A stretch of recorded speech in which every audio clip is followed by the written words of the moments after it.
Africa Content TV. Àlàó ọlọ́mọ ní bàbá ọlọ́gbọ́n tí ìyá kẹfà ìjọ̀gbọ́n kì í máa já yín gbogbo wọn.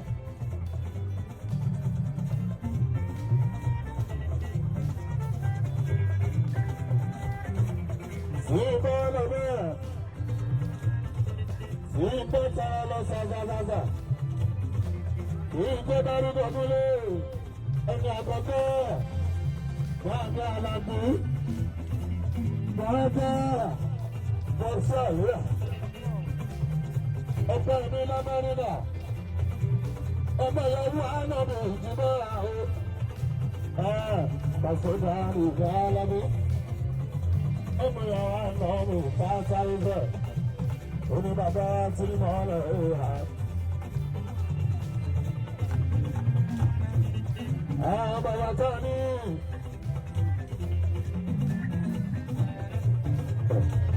Àwọn ọlọ́lájú dọ́kítọ̀ ṣáìdòsí wa akóredé mọ́ndétà. Àlàó sáà ní ní bàbá mi yẹn tí ìyá kan àgbà lábọ́n lọ. Ọlọ́gbọ́n tí ìyá kan náà jẹ́ òun.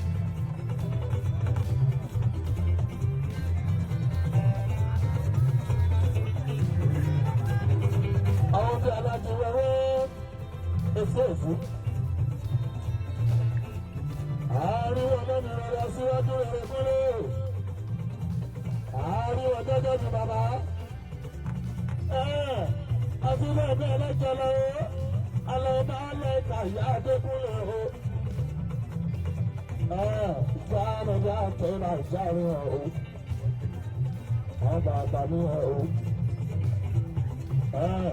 Àwọn bàbá mi hàn o. Àwọn alámọ̀ tí ìmọ̀lẹ̀ kan tó ṣe ní bàbá tí ìmọ̀lẹ̀ ọ̀nà. Báyọ̀ lọ, bọ́dọ̀ lọ sẹ́bi ìka tẹ́lẹ̀ sọ.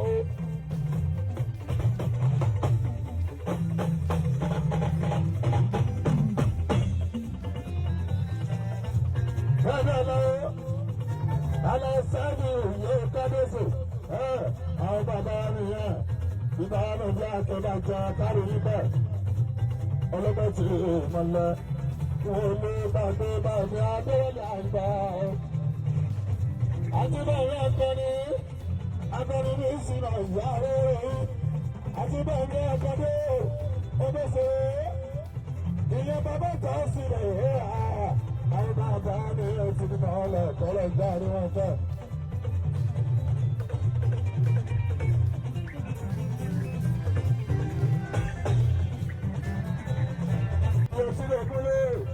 Ọlọ́ọ̀tẹ́ àríwá bẹ́ẹ̀ tí ẹ̀jẹ̀ bá ìgbà lọ́dọ̀ bá yóò sọ.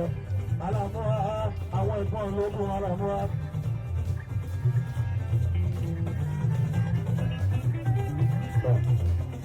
Ṣé lẹ́yìn àwọn tí mo dárí dọ̀dúnlé àwọn ìbọn ológun, àwọn bọ̀dá ológun, ó jẹ́ pé a máa pè ọ́ nírọ̀rá. Ìyẹn òrùjọ́ ọlọ́gbọ́n tí rí mọ́lẹ̀ yẹn lọ́mọ òyìn lọ. Láàrin dáadáa tí láàtọ́ bá jẹ́. Lọ́yà àwọn tí mo dárúkọ àwọn bọ̀dá lo owó tí yóò mọ́ lọ aláàbòbó lóyún.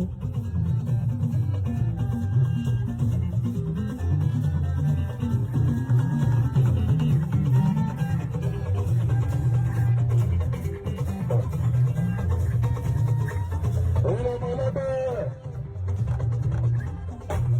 ẹgbẹ́ mi dáadáa ti wá olówó tébù.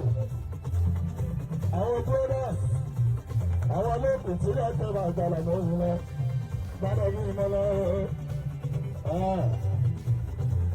Èèyàn mi má pèrè àìní tó jẹ́ òtí ìlà àbájá ẹ̀la àmọ́kúrò lọ́sí.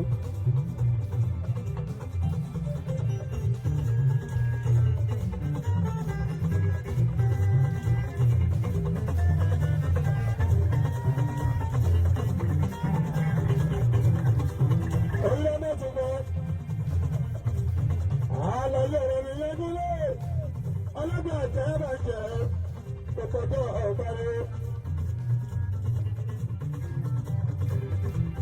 Ọ̀rọ̀ mi yẹn tí ìgbọ́dọ̀ lórí náà.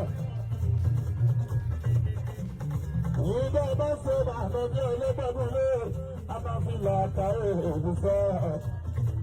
àwọn máa ló lọ táyé òru fẹ́. Ìgbà tó bá jẹ́ ó ẹ̀yà àwọn tí mo dárò tọrọ yẹn.